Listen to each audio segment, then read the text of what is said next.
Hello दोस्तों, कैसे आप लोग। टीबीसी की तरफ से एक वैकेंसी आई है जेई के लिए। जूनियर इंजीनियरिंग पोस्ट के लिए आई है वैकेंसी। और बहुत सारे लोग को डीबीसी की पोस्ट के बारे में पता होगा, जिनको नहीं पता है वो आज उनको दिख जाएगा कि ये वैकेंसी कितना ज़्यादा अच्छा वैकेंसी है। आपका कितना पोस्ट, इसमें कितना सैलरी मिलता है। बहुत ही लग्जरियस वैकेंसी आती है, खासकर जो डिप्लोमा कैंडिडेट होती है उनका ये इसमें जॉब लगना एक तो सपना ही होता है। तो चलिए इस वैकेंसी के बारे में डिटेल से देख लेते हैं।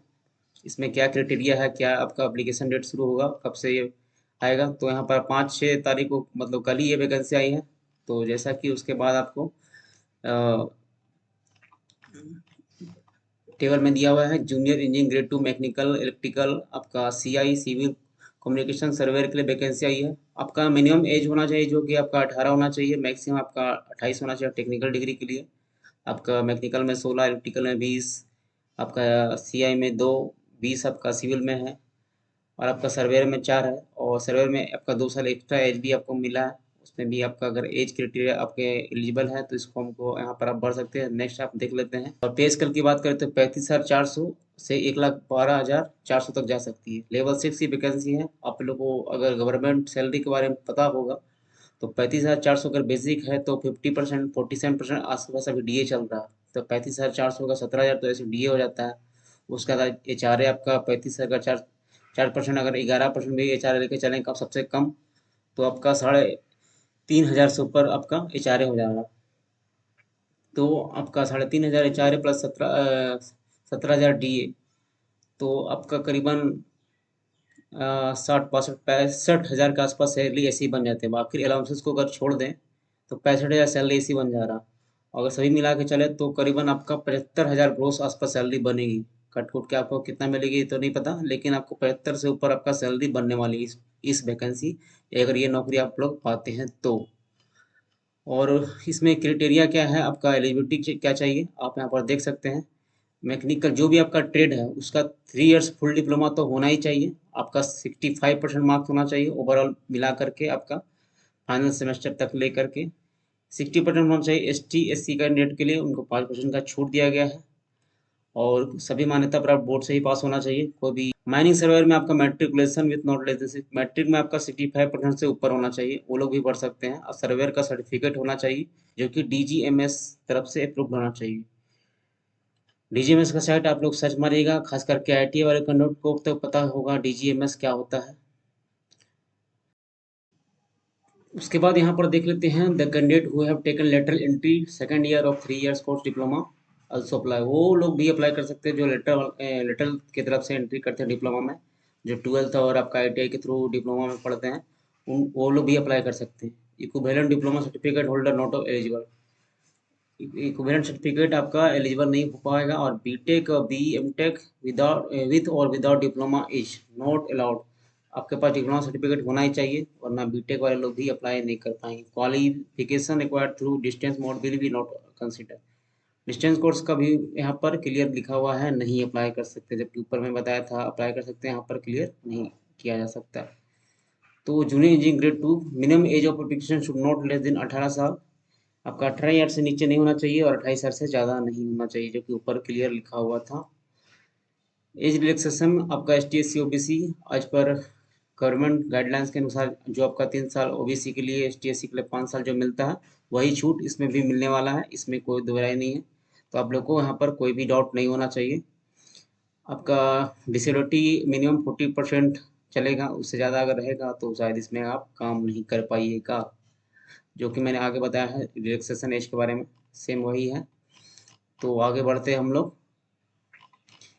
उसके बाद देख लेते हैं आपका 50% of total marks in each part, section 1 और सेक्शन 2 का यहाँ पर मार्क्स ऐड में कम से कम 40% आना चाहिए, जो कि ये मिनिमम है। इससे ज़्यादा ही आपको लाना पड़ेगा सिलेक्शन पाने के लिए। 40% और 50% तो ये मिनिमम आपको दिया गया है।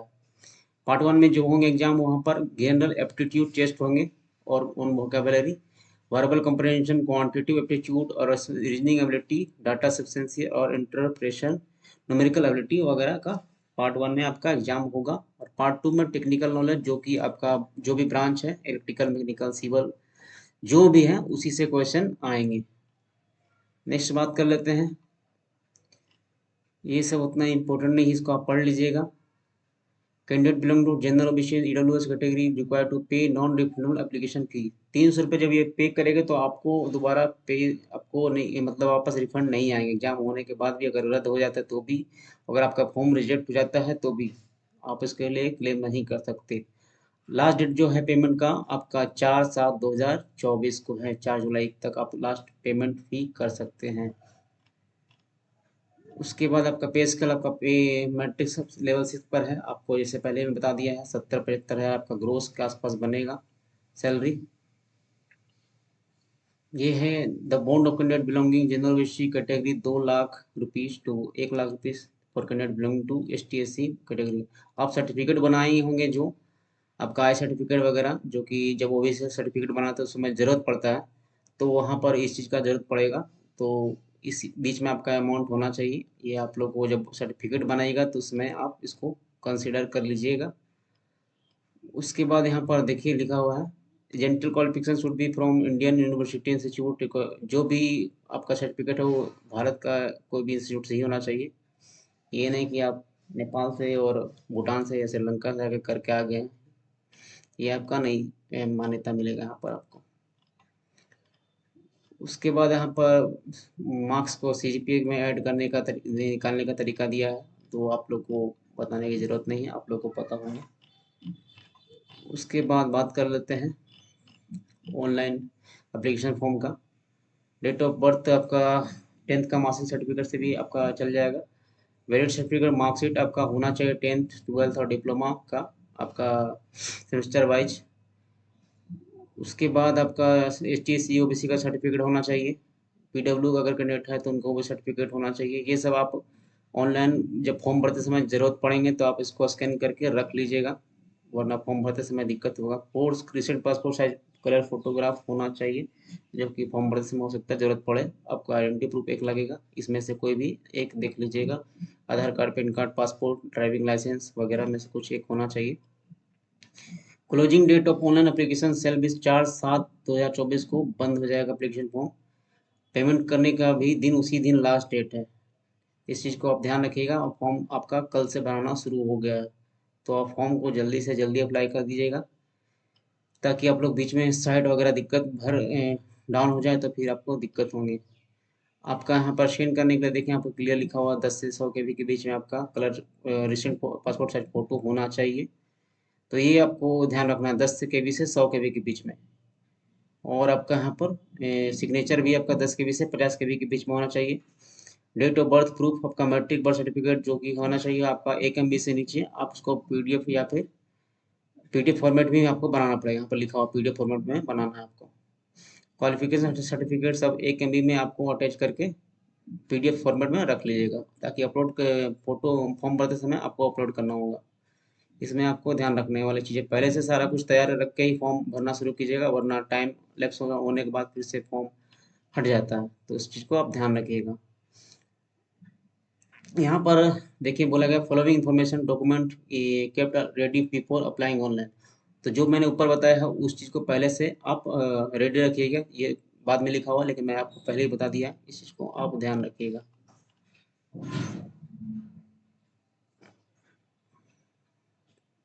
एप्लीकेशन सबमिट,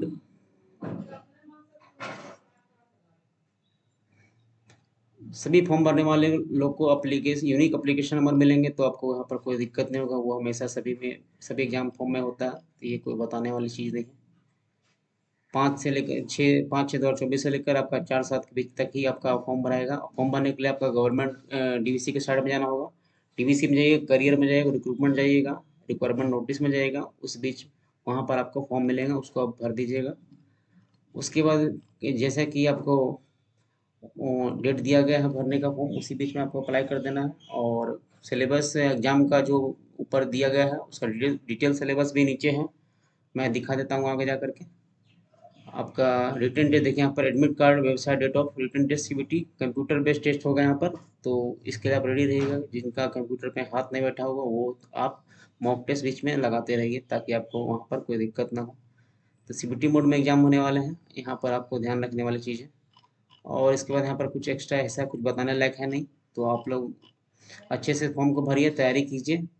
सिलेबस देखिए यहाँ पर सबका अलग अलग दिया हुआ मैकेनिकल का है, उसके बाद नीचे इलेक्ट्रिकल का भी होंगे।